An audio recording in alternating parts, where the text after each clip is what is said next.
Hello, Radhe Radhe. कैसे हैं आप सब? आप आज माघ मास शुक्ल पक्ष की जया एकादशी है। आप सभी भक्तों को जया एकादशी की ढेर सारी शुभकामना। आज हम जया एकादशी व्रत कथा सुनाने जा रहे हैं। आप ध्यान पूर्वक सभी लोग स्मरण करें। माघ मास शुक्ल पक्ष की व्रत कथा। राजा युधिष्ठिर बोले, हे कृष्ण, 4 प्रकार के जीवों को उत्पन्न, पालन और नाश करने वाले आप ही हैं। आप कृपा करके माघ शुक्ल एकादशी का वर्णन करिए। उसका क्या नाम है और क्या विधि है? श्री कृष्ण जी बोले, हे राजेंद्र, माघ शुक्ल पक्ष में जया नाम की एकादशी प्रसिद्ध है। वह सब पापों को दूर करने वाली है। उसे मैं कहूंगा।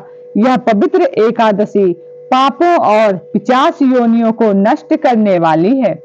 इसका व्रत करने से मनुष्य को प्रेत योनि नहीं मिलती। हे राज शार्दुल, इसकी सुंदर कथा जो पद्म पुराण में कही है उसे सुनिए।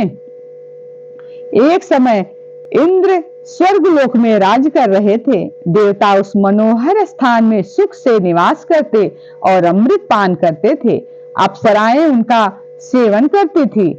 वहां कल्प वृक्षों से सुशोभित नंदन वन था। एक समय वहां इंद्र ने बहुत प्रसन्नता से 50 करोड़ नायिकाओं से नृत्य कराया। वहां पुष्पदंत नामक गंधर्व गान कर रहा था।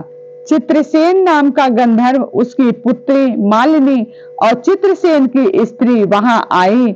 मालिनी का पुत्र पुष्पवान और पुष्पवान का पुत्र माल्यवान था। पुष्पवती नाम की गंधर्वी माल्यवान गंधर्व पर मोहित हो गई।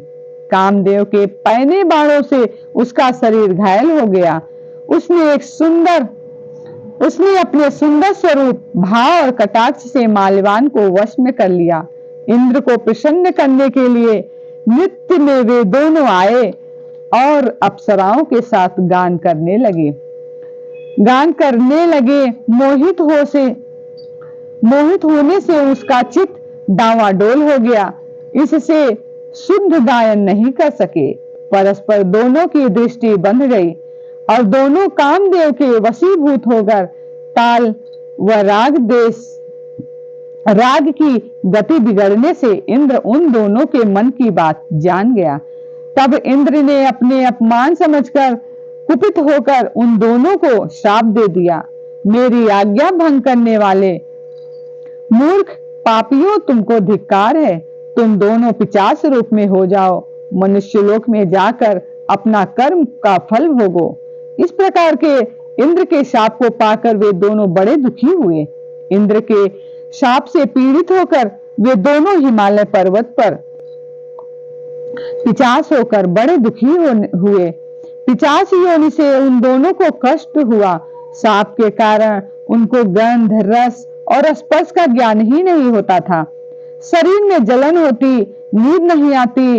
उस विशाल पर्वत पर भ्रमण करते हुए शीत से पीड़ित वे दोनों परस्पर वार्तालाप करने लगे। 50 शीत से पीड़ित होकर स्त्री से बोला, हमने ऐसा कौन सा दुखदायी पाप किया है जिस दुष्कर्म से हम दोनों को 50 योनि प्राप्त हुई?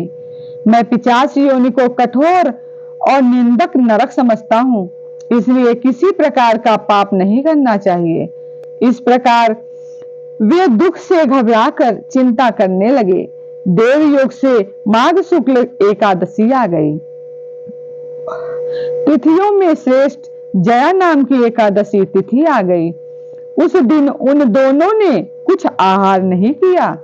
हे नृपते, उस दिन उन दोनों ने जल भी नहीं पिया। न जीव हिंसा की, न पत्ते खाए, न फल खाए। वे दोनों दुखी होकर पीपल के पेड़ के पास पड़े रहे। उसी तरह पड़े हुए उनको सूर्य अस्त हो गया। रात जाड़े से कांपने लगे और जड़ सरीखे हो गए। शरीर और भुजाओं में परस्पर आलिंगन कर किए हुए पड़े रहे। न नींद आई, न कोई सुख मिला।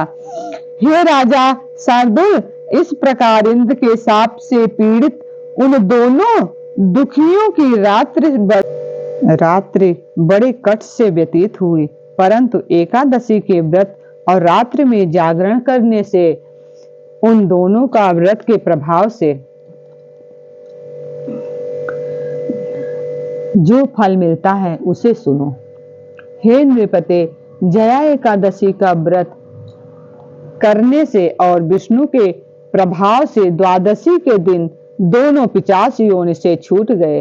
पुष्पवती और माल्यवंत पहले की तरह रूपवान, स्नेह युक्त और आभूषण से सुशोभित हो गए। वे दोनों विमान में बैठ गए। इंद्र के सामने जाकर प्रसन्नता से प्रणाम किया। उनको पहले की तरह देखकर इंद्र आश्चर्य हुआ। इंद्र को आश्चर्य हुआ। इंद्र बोला कि किस पुण्य के प्रभाव से पिशाच योनि दूर हुई, किस देवता ने तुझको मेरे श्राप से छुड़ा दिया। और माल्यवान बोला, वासुदेव की कृपा से जया एकादशी के व्रत और विष्णु भक्ति से हम पवित्र हो गए। जो मनुष्य शिव तथा विष्णु भक्ति में लीन रहते हैं वे निसंदेह हमारे भी पूज्य और वंदनीय हैं। अब पुष्पवती के साथ स्वर्ग में सुख से विहार करो। हे राजन, इसलिए जया एकादशी का व्रत अवश्य करना चाहिए। जो कोई श्रद्धा और भक्ति से जया एकादशी का व्रत करता है वह करोड़ों कल्प तक वैकुंठ में आनंद करता है। इसके पाठ करने से और सुनने से अग्निष्टोम यज्ञ का फल प्राप्त होता है, फल मिलता है। इस दिन धूप दीप नैवेद्य से विष्णु भगवान की पूजा की जाती है। इस दिन गोंदगिरी के आटे का सागार लिया जाना चाहिए। आज जया एकादशी व्रत की कथा समाप्त हुई। आप सभी भक्तों को जया एकादशी की ढेर सारी शुभकामना। और हमारी ये कथा कैसी लगी आप सब इसको कमेंट करके बता सकते हैं।